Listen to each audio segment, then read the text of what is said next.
Hello everyone. Graph theory के next video में हम सम टर्म्स ऑफ ग्राफ पढ़ने जा रहे हैं। दैट मींस ग्राफ में हमें कुछ छोटे छोटे पॉइंट्स दिए गए हैं, हम उनको क्लियर करने जा रहे हैं। जो सबसे पहला पॉइंट हमें ग्राफ में दिया गया है that is called walk. Walk is defined as the alternative sequence of edges and the vertex. For example, आप एग्जाम्पल के थ्रू वॉक को ज्यादा अच्छा समझ सकते हैं, फिर मैं आपको इसकी डेफिनेशन भी समझा दूंगी। अगर मुझे एक ग्राफ दिया गया है जिसके वर्टेक्स डिफाइन किए गए हैं ए, बी, सी, डी एंड ई, और इसकी एज है E1, E2, E3, E4, E5, E6। Normally आप इस ग्राफ में वॉक कीजिए। वॉक करने का मतलब है आप वर्टेक्स और एज का सीक्वेंस बनाइए। मैंने स्टार्ट किया अपने वर्टेक्स ए से, मैंने लिखा मैं ए से गई E2 पे, देन मैंने लिया सी से मैं गई E3 पे, देन मैंने कंसीडर किया वर्टेक्स बी, अगेन मैं गई E6 पे और मैंने कंसीडर किया डी वर्टेक्स। मैं सिर्फ इतना ही वॉक की। दैट मीन्स मैं सिर्फ 4 वर्टेक्स को वॉक किया मैंने, ए C B D.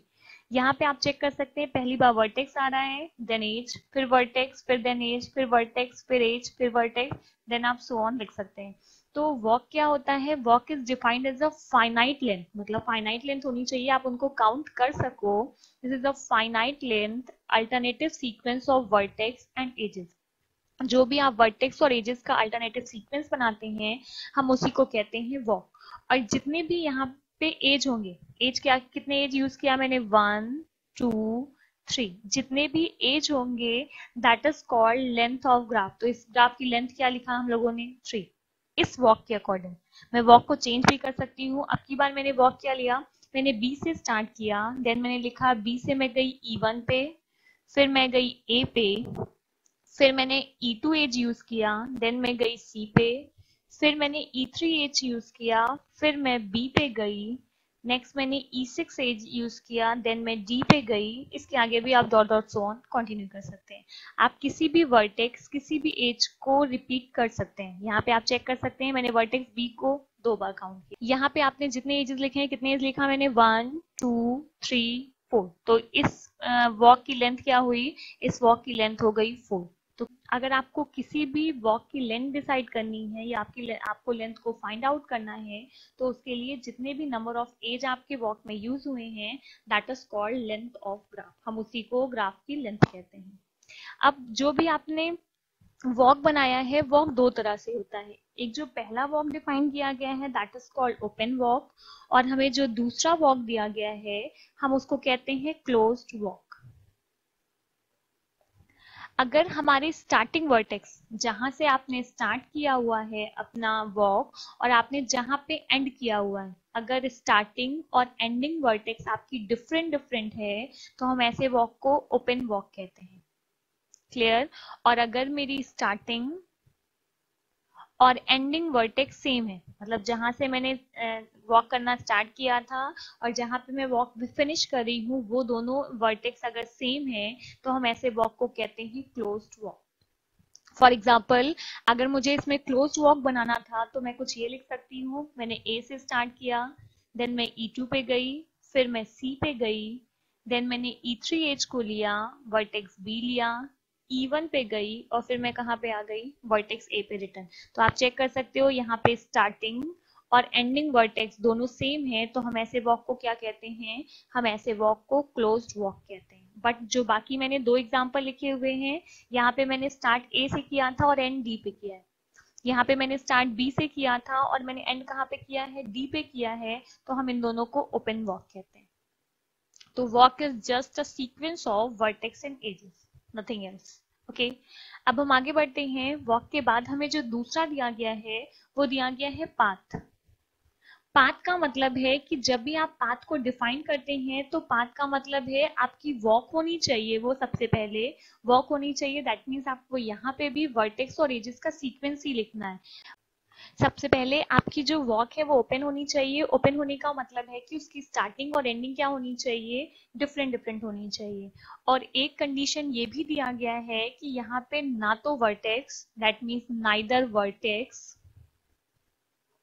Nor edges मतलब कोई भी वर्टेक्स और कोई भी एजेस रिपीट नहीं होनी चाहिए। अभी हम लोगों ने चेक किया था इसके प्रीवियस एग्जांपल में, तो वहां पे रिपीट हो रही थी, बट अगर आपको उसको एज अ पाथ लिखना है तो पाथ में कोई भी वर्टेक्स और कोई भी एज रिपीट नहीं होनी चाहिए। आप सबको एक बार ही काउंट करेंगे और वो ओपन होनी चाहिए। दैट मीन्स आप जहां से स्टार्ट कर रहे हो वहां पे एंड नहीं होना चाहिए। पाथ के बाद आपको नेक्स्ट जो दिया गया है वो दिया गया है साइकिल। साइकिल का मतलब है आपकी जो भी वॉक थी अब की बार वो क्लोज होनी चाहिए। दैट मीन्स स्टार्टिंग और एंडिंग आपका सेम होना चाहिए। बाकी कंडीशन वही दिया गया है कि कोई भी और वर्टेक्स और कोई भी एज रिपीट नहीं होनी चाहिए। आप ध्यान रखेंगे अगर ये क्लोज है तो क्लोज होगा तो रिपीट क्या होगा, रिपीट सिर्फ आपकी स्टार्टिंग वाली वर्टेक्स रिपीट होगी। स्टार्टिंग वर्टेक्स के अलावा कोई भी वर्टेक्स और कोई भी एज रिपीट नहीं होनी चाहिए साइकिल में, और साइकिल हमेशा क्लोज्ड वॉक होती है। नेक्स्ट आता है आपका सर्किट। अभी आई नो अभी थोड़ी कंफ्यूजन होगी, बट आपकी पूरी कंफ्यूजन को मैं अभी आगे सॉल्व करूंगी। सर्किट का मतलब होता है कि ये वॉक जो आपकी होनी चाहिए वो क्लोज होनी चाहिए। क्लोज होने के साथ साथ अगर आप चाहते हैं कि कोई और वर्टेक्स भी आपकी रिपीट हो तो आप उन वर्टेक्स को रिपीट कर सकते हैं, बट यहाँ पे भी एज का रिपीटिशन अलाउड नहीं है। एज रिपीट नहीं होगी बट आपकी वर्टेक्स रिपीट हो सकती है। This is called circuit. अब इन सबको आप ऐसा कुछ समझिए कि मैं स्टार्ट करती हूँ वॉक से। वॉक का मतलब था alternative sequence of vertex and edges.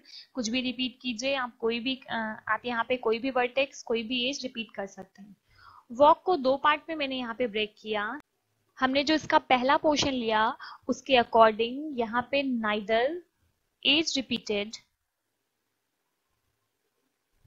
ना तो आपकी एज रिपीट होगी और ना ही आपकी वर्टिसेस रिपीट होंगी। ये पहला पार्ट था। इसका जो दूसरा पोर्शन मैंने बताया वहां पे मैंने लिखा कि no edge repeat. That means आपकी एज तो रिपीट नहीं होगी बट आपकी वर्टेक्स रिपीट हो सकती है, but vertex may be repeat. दो पार्ट में मैंने ब्रेक किया और मैंने कहा अगर कुछ भी रिपीट नहीं हो रहा है तो हमने उसको क्या नाम दे दिया, पाथ दे दिया।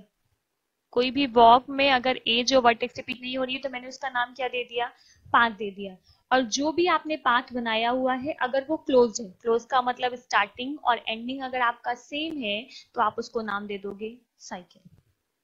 ये था मेरा पहला पोर्शन। दूसरे पोर्शन में यहाँ पे एक पॉइंट और बीच में दिया गया है कि अगर मेरे यहाँ पे एज रिपीट नहीं हो रही है बट वर्टेक्स रिपीट हो रही है तो इसको हम बोलते हैं ट्रेल। ठीक, और अगर ट्रेल को ही मैंने क्लोज कर दिया है, क्लोज करने का मतलब है मैंने वहां पे स्टार्टिंग और एंडिंग को सेम बना दिया है, तो आप उसको कहते हो सर्किट। ये बेसिक टर्म्स हैं, शॉर्ट नोट में कभी कभी एग्जाम में पूछे जाते हैं। और कहा गया है जितने भी पाथ हैं वो सारे पाथ ट्रेल होते हैं। आप सिर्फ ये समझिए आपको सारे डेफिनेशन खुद क्लियर हो जाएगी। और जितने भी साइकिल होते हैं वो सारे साइकिल सर्किट होते हैं। ये है। तो सबसे पहले हम समझते हैं वॉक। वॉक का मतलब था जहां पे भी आप सीक्वेंस बना रहे हो वर्टेक्स और एजेस का, उसको हम वॉक कहते हैं। वॉक में आप एज को एक बार लिखो, दो बार लिखो, वर्टेक्स को एक बार लिखो, दो बार, कोई फर्क नहीं पड़ेगा। दैट मीन्स वर्टेक्स और एज को आप अलग अलग करके लिख सकते हो। आपके वॉक दो तरह के होते हैं। दैट मीन्स आप यहाँ पे वर्टेक्स और एज को कई बार लिख सकते हैं। और अगर आपकी स्टार्टिंग और एंडिंग दोनों सेम होती है तो हम उसको क्लोज वॉक कहते हैं, अदरवाइज हम उसको ओपन वॉक कहते हैं। वॉक में ही कहा गया है कि अगर वर्टेक्स और एज रिपीट नहीं हो रहे हैं आपके तो हम उनको पाथ नाम दे देते हैं। और जब भी पाथ को आप क्लोज करते हैं, क्लोज करने का मतलब है स्टार्टिंग और एंडिंग वर्टेक्स आप सेम रखते हो, तो हम उसको साइकिल नाम दे देते हैं। वॉक के दूसरे पोर्शन में कहा गया है कि अभी भी वॉक होना चाहिए बट वहां पे वर्टेक्स रिपीट कर सकती है, तो हम उसको ट्रेल कहते हैं। और जब भी ट्रेल को हम क्लोज कर देते हैं, दैट मीन्स स्टार्टिंग और एंडिंग हम सेम रख देते हैं, तो हम उसका नाम सर्किट रख देते हैं। और सबसे लास्ट में कहा गया है कि जितने भी पाथ होंगे वो सारे पाथ आपके ट्रेल होंगे, और जितने भी आपकी साइकिल होगी वो सारी साइकिल को आप सर्किट कह सकते हैं। सो ग्राफ थ्योरी की पहली यूनिट हम लोगों की इंट्रोडक्शन ऑफ ग्राफ यहीं पे फिनिश होती है। अब नेक्स्ट वीडियो से हम सेकेंड यूनिट स्टार्ट करेंगे। Thank you everyone.